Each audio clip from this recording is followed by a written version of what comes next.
কিন্তু আমাকে ফেল করানো হয়েছে, অথচ ই সনদে দেখা গেছে 40 নম্বর পেয়েও ই সনদ পেয়েছে। তাহলে আমরা কি 40 নম্বর পারি নাই? 40 নম্বর পাই নাই। আর 40 নম্বর না পাইলে 40% নাম্বার না পাইলে তো ভাইভাতে ডাকই দেয় না। আমাদের SMS দিছিল কেন? ভাইভাতে ডাকছিল কেন? আর ডাকার পরে কেন আমাদের সাথে বৈষম্য করা হলো? আমরা 18তম নিবন্ধন ভাইভা বঞ্চিত প্রার্থী। আমরা এখানে সমাবেত হয়েছি নিজেদের অধিকার আদায়ের জন্য। আমাদের দাবি ছিল বিগত 1 থেকে 17 পর্যন্ত যে পার্সেন্টেজ হারে ভাইভা পাস ফেল করানো হয়েছে আর কি, সেই হারে আমাদেরকে ফেল করানো হয় নাই, পাস করানো হয় নাই। আমাদেরকে বৈষম্যমূলকভাবে বোর্ডে কোনো বোর্ডে 30 জনের ভিতরে 29 জনকে ফেল করানো হয়েছে, 1 জনকে পাস করানো হয়েছে। কোনো বোর্ডে 30 জনের ভিতরে 27 জনকে পাস করানো হয়েছে, 3 জনকে ফেল করানো হয়েছে। আমাদের যৌক্তিক দাবিটা হলো কি, যে পাস ফেল যে কোনো পরীক্ষায় থাকতেই পারে, সেটা আমাদের কোনো সমস্যা না। কিন্তু এক বোর্ডের ভেতরে যে 29 জন ফেল করলো, 1 জন পাস করলো, ওই 29 জনের কি মাথায় কোনো মেধা ছিল না? সে কিভাবে অনার্স মাস্টার্স পাস করলো? আমাদের কি দেখে আমাদের সার্টিফিকেট দিয়েছে ভার্সিটিতে? আমরা তো এখানে সবাই মেধাবী, আমাদের সবাই গ্রাজুয়েশন কমপ্লিট করছে। এর আগের ভাইভাগুলোতে যারা অ্যাটেন্ড করছে, কাগজপত্রের কোনো সমস্যা নাই, তাদের সবাইকে সনদ দেওয়া হয়েছে। অনুপস্থিত ব্যক্তি ছাড়া আর কাগজপত্রের সমস্যা যাদের ছিল না, তাদের সবাইকে সনদ দেওয়া হয়েছিল। তারপরে চাকরি যাদের হয়েছে, নাম্বার মেরিট লিস্টে নাম্বার বেশি যাদের ছিল, তাদের চাকরি হয়ে গেছে, পোস্ট এখনও ফাঁকা আছে, এবার তারা আবেদন করতে পারবে। আমাদের দাবি যে আমাদেরকেও সেই হারে পাস করানো হোক, ই সনদ প্রদান করা হোক। আমাদের মেরিট লিস্টে নাম্বার যদি বেশি থাকে তাহলে আমরা চাকরি করব, তখন তো আমাদের কোনো দাবি দেওয়া থাকে না। কিন্তু আমাদের সাথে যে বৈষম্যমূলক আচরণ করা হয়েছে, এটা তো আমরা এখন বুঝতে পারছি। আবার শুনছি যে 113 জনকে পরবর্তীতে রেজাল্ট প্রকাশ করা হয়েছে। এক রেজাল্ট কয়বার প্রকাশ করা হয়? NTRC বলে নিয়ম বহির্ভূত কোনো কিছু করে না, সে কারোর কমন মানে না, তার নীতিতে সে চলে।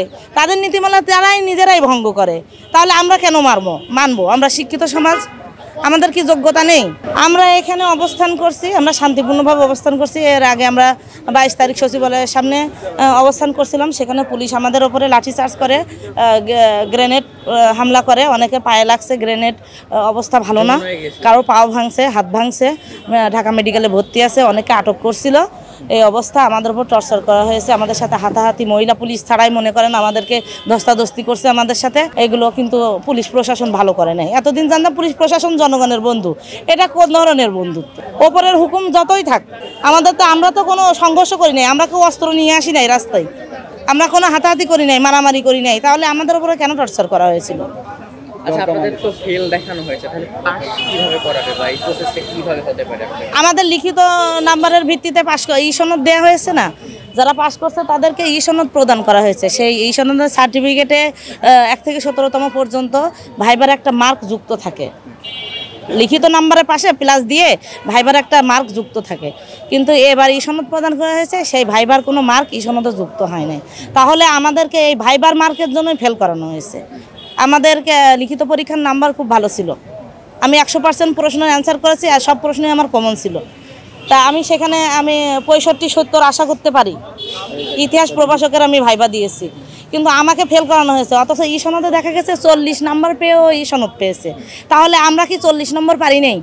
40 নম্বর পাই নাই। আর 40 নম্বর না পাইলে 40% নাম্বার না পাইলে তো ভাইভাতে ডাকই দেয় না। আমাদের SMS দিছিল কেন? ভাইভাতে ডাকছিল কেন? আর ডাকার পরে কেন আমাদের সাথে বৈষম্য করা হলো? ভাইভাতেই আমাদের সাথে বৈষম্য করা হয়েছে, এরা ইচ্ছাকৃতভাবে করা হয়েছে।